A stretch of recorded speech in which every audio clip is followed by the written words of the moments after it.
이사야 41장 14절에서 20절의 말씀을 다 같이 교독하시고 마지막 절은 함께 읽도록 하겠습니다. 너 지렁이 같은 야곱아, 벌레 같은 이스라엘아, 두려워하지 말아라. 주님께서 말씀하시기를 내가 너를 돕겠다. 나 이스라엘의 거룩한 하나님이 너를 속량한다고 하셨다. 내가 너를 날이 날카로운 새 타작으로 만들 터이니 내가 산을 쳐서 부드럽게 만들 것이며 언덕을 서로 만들 것이다. 내가 산들을 까불면 바람이 그 가루를 날려 버릴 것이며 회오리 바람이 그것들을 흩을 것이다. 그러나 너만은 나 주와 더불어 기뻐할 것이며 나 이스라엘의 거룩한 하나님을 찬양할 것이다. 아련하고 귀중한 사람들이 물을 찾지 못하여 갈증으로 그들의 요구할 때에 나 주가 그들의 기도에 응답하겠고 나 이스라엘의 하나님이 그들을 버리지 않겠다. 내가 메마른 산에서 강물이 터져 나오게 하며 골짜기 가운데서 샘물이 솟아나게 하겠다. 내가 광야를 못으로 바꿀 것이며 마른 땅을 샘 근원으로 만들겠다. 내가 광야에 있는 평경과 아카시아와 화성루와 들 굴린 나무를 심고 사막에는 잣나무와 소나무와 회양목을 함께 심겠다. 함께 읽도록 하겠습니다. 사람들이 이것을 보고 주님께서 이 일을 몸소 하셨다는 것을 알게 될 것이다.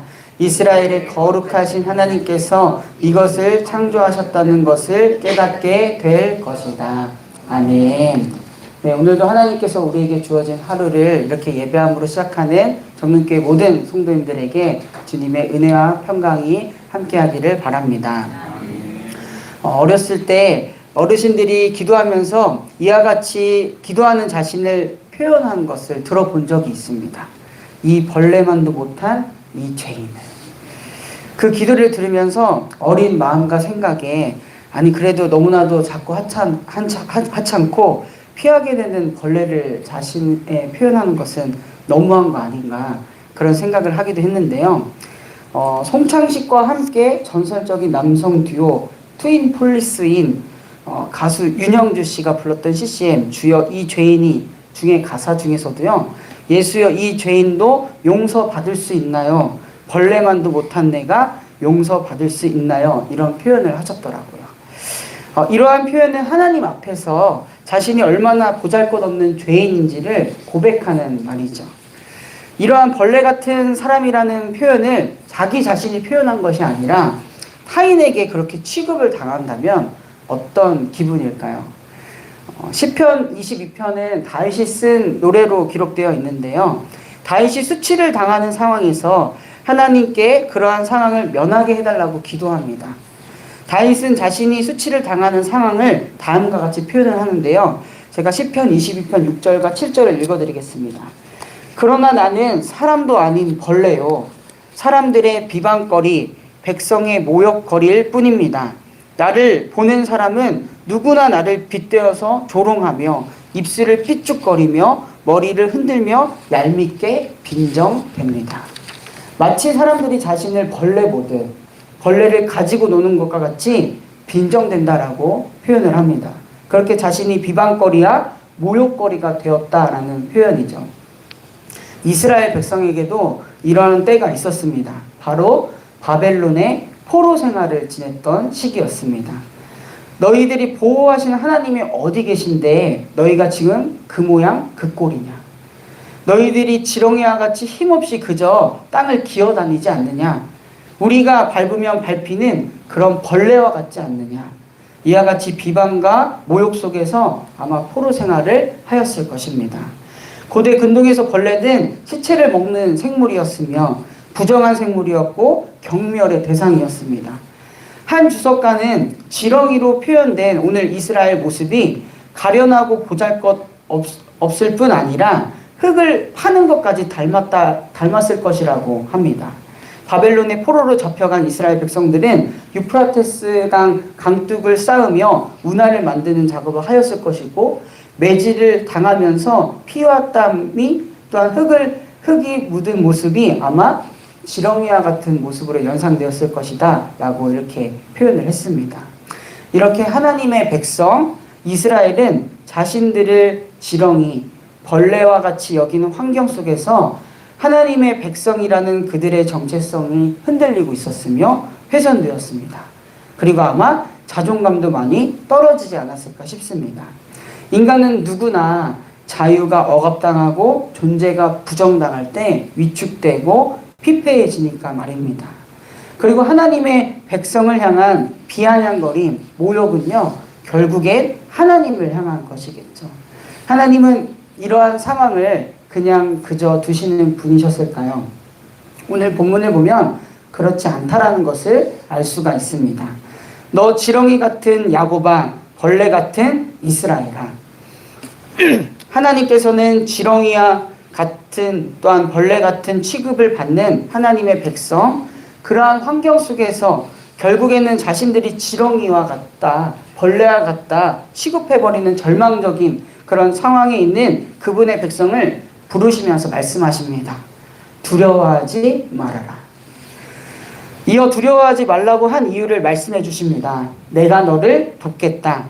나 이스라엘의 거룩한 하나님이 너를 속량한다. 하나님께서는 어려움과 절망 가운데 있는 당신의 백성들을 친히 돕겠다라고 말씀하십니다. 여기서 속량이라는 말은 히브리어로 고알레크입니다. 1차적인 의미는 어떤 사람의 친족 또한 친척을 의미합니다. 그리고 여기서 친척이란 혹여나 가족 중에 가난한 형제가 빚 때문에 노예로 팔려가게 되었을 때 그 빚을 탕감해 줌으로써 종의 굴레에서 해방시켜주는 사람을 이야기합니다. 또 혹여나 가족 중에 한 형제가 어려워서 자신의 토지를 팔았을 때 일정 기간 후에 그 값을 치름으로써 다시 그 토지를 되돌려 받을 수 있도록 도움을 주는 사람을 이야기하고요.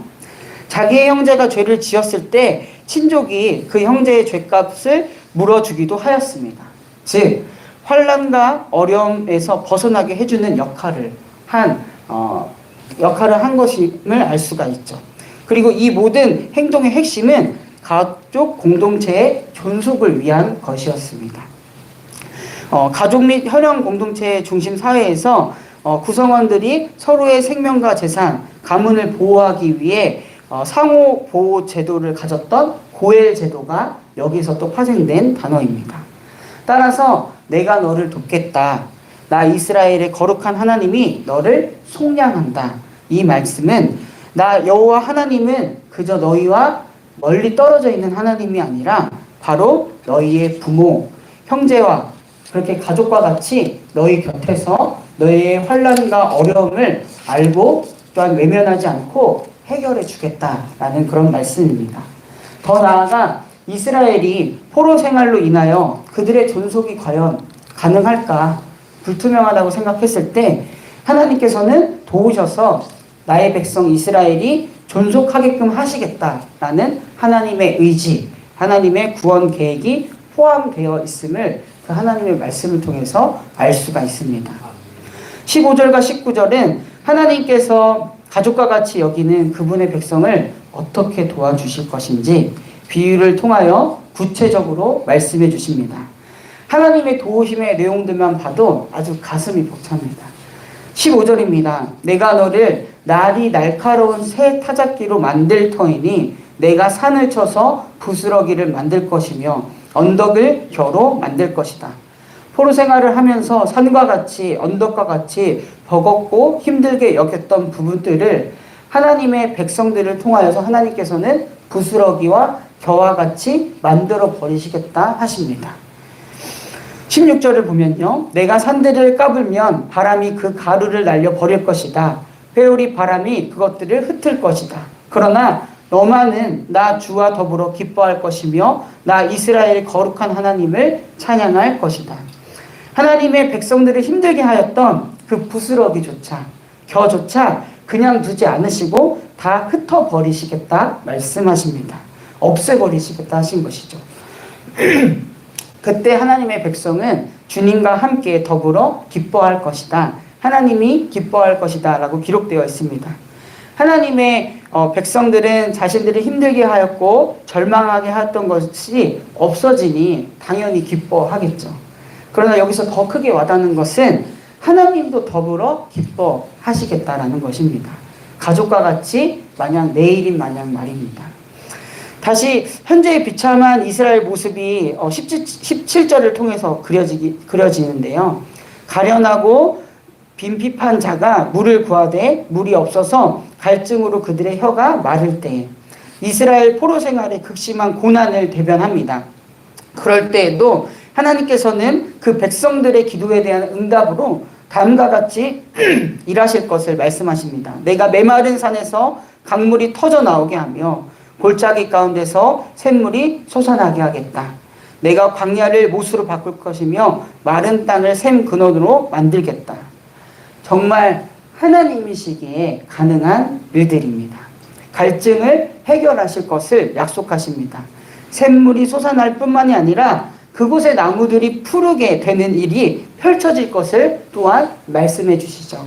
19절입니다. 내가 광야에는 백향목과 아카시아와 화석류와 들 올리브 나무를 심고 사막에는 잣나무와 소나무와 회양목을 함께 심겠다. 아멘. 이스라엘에 회복시키려는 하나님의 의지를 나타내고요. 그런 이스라엘이 어떻게 회복되는지 아름다운 모습으로 묘사되어 있습니다. 메마른 광야에서 사막에서 샘이 솟아나며 나무들이 푸르게 되는 이 놀라운 일들. 창조주 하나님만이 하실 수 있는 일들입니다. 능력의 하나님이시기에 가능한 도움들입니다. 우리 사랑하는 정릉교회 성도님들, 이렇게까지 하나님께서는 지렁이와 벌레 취급을 받는 절망적인 상황에서 정말 절망적인 상황을 바꾸실 수 있는 분이 우리 하나님이십니다. 절망의 자리를 소망의 자리로, 정말 아름답고 복된 자리로 변화시켜 주실 수 있는 분이 바로 우리 하나님이십니다. 그리고 그 하나님께서 오늘 우리에게도 말씀하십니다. 때때로 두려움과 절망에 사로잡혀 포로와 같이 지내는 우리에게 말씀하십니다. 두려워하지 말아라. 내가 너를 돕겠다. 나 거룩한 하나님이 너를 속량하겠다. 하나님께서는 우리의 염려와 걱정을 부스러기와 겨로 만드실 뿐만이 아니라 날려 없애주실 분입니다. 우리의 마른 땅과 같은 우리의 상황, 메마른 심령에 샘의 근원으로 해결해 주시는 분이십니다. 이런 하나님을 의지하는, 이런 하나님께 도움을 구하는 우리 모두가 되기를 간절히 바랍니다. 무엇보다 우리 가족과 같이 우리 곁에서 우리의 문제를 해결해 주시고 우리와 더불어 기뻐하시는 하나님과 동행하는 복된 한 해가 되기를 간절히 바랍니다. 그러한 우리들의 삶을 통해서 20절과 같이 하나님을 고백하고 또 고백하게 되는 아름다운 일들이 우리들에게 이루어지기를 간절히 바랍니다. 너 하나님의 사람아 두려워하지 말아라. 내가 너를 돕겠다. 내가 너를 속량하겠다. 오늘 우리를 향한 하나님의 사랑의 말씀인 줄 믿습니다. 제가 기도하고 말씀 마치도록 하겠습니다. 오늘도 우리에게 주어진 하루 가장 먼저 하나님 앞에 예배드리게 하심 감사드립니다. 오늘도 하나님의 은혜로 살아가는 하루임을 잊지 않게 하소서. 항상 우리 곁에서 우리를 도우시는 하나님을 의지하게 하시고 우리의 구원이 하나님께 있음을 고백하며 매 순간 살아가게 하소서. 우리의 모든 염려와 걱정을 아시고 그것들을 해결해 주시는 분이 하나님을 믿습니다. 하나님께 염려와 걱정을 맡길 수 있는 믿음을 허락하여 주시고 가란 우리의 심령을 풍족하게 하실 분이 하나님이심을 알며 구하는 믿음도 허락하여 주시옵소서. 이 시간 나라와 민족 세계를 위하여 기도합니다. 여전히 전쟁과 분열로 인하여 신음하고 있는 이 세계를 긍휼히 여겨 주시옵소서. 중동에는 오히려 전쟁이 더 커지려는 양상을 보이고 있는 안타까운 현실입니다. 그 어떤 명분도 하나님이 허락해 주신 생명보다 앞서지 않음을 온 인류가 깨닫게 하시고 더 이상 무고한 생명이 희생당하지 않게 하소서. 평화의 주님께서 이 땅을 굽어 살펴주셔서 하루속히 이 땅에 주님의 샬롬이 임하기를 간절히 원합니다. 이제는 그 한계선이 넘은 기후위기와 그로 인한 자연재해도 계속되고 있음을 보게 됩니다. 주님, 아파하는 피조생애를 긍휼히 여겨주시고 회복시켜 주시옵소서. 주님의 섭리하심을 신뢰하며 의지하는 온 인류가 되게 하소서. 몸과 마음, 영혼이 아픈 환우들 있습니다. 병으로 인하여 지치는 마음 주님께서 어루만져 주시옵소서. 병상 중에서도 함께 하시는 주님의 은혜, 새 힘을 주시는 주님의 은혜를 경험하게 하소서. 오늘은 수요 예배가 있는 날입니다. 특별히 올해부터 담임 목사님을 통하여서 요한계시록 강의를 듣고 있습니다. 말씀을 전하시는 담임 목사님의 영육간의 강건함을 허락하여 주시고 반모섬에서도 세밀하게 그리고 분명하게 요한에게 말씀하셨던 것처럼 오늘 우리에게도 주님의 놀라운 섭리와 구원의 계획을 들려주시고 그것을 깨닫는 시간 되게 하소서. 이 시간 주님께 마음과 정성을 드리니 있습니다. 주님 그 마음을 받아주시고 기억하여 주시옵소서. 하늘의 신령한 복과 땅의 풍성함으로 더하여 주시옵소서. 드려진 예물 이 땅의 하나님 나라를 위하여서 귀하게 쓰이게 해 주시옵소서. 이 시간 각자의 기도의 제목을 가지고 하나님께 나아왔습니다. 기도를 통하여 하나님의 뜻을 알게 하시고 그 뜻에 따라 살아가는 한날 되도록 축복하여 주시옵소서. 이 모든 말씀 지금도 살아계셔서 우리와 함께 하시는 우리 구주 예수 그리스도의 이름으로 간절히 기도드립니다. 아멘. 하늘에 계신 우리 아버지여, 이름이 거룩히 여김을